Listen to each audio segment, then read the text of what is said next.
Hello everyone, welcome to a new lesson. Today we will learn how to express about the future using will.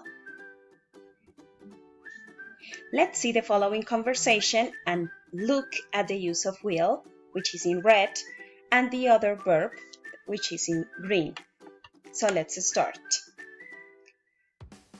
Hey guys, Mark will be 14 next month. It would be great to have a birthday party. That's a great idea. I will invite all our friends. I will invite a school band to play some songs. That sounds great. I will bring a salad and a carrot cake. Come on, I won't eat that. I will ask my grandma to make hot dogs and burgers. I'm a vegetarian. I won't be at the party if there is no option for me.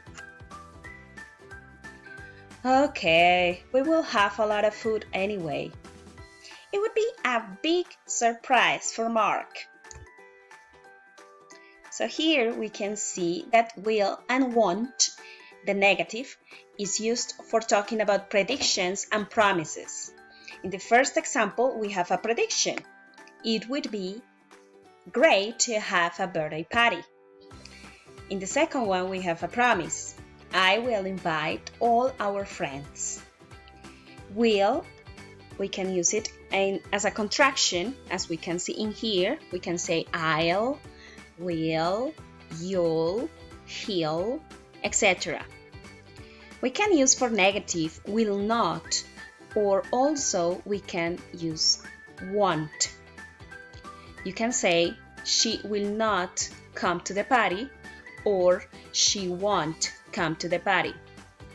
For questions, remember that we place first will and then the subject of the phrase.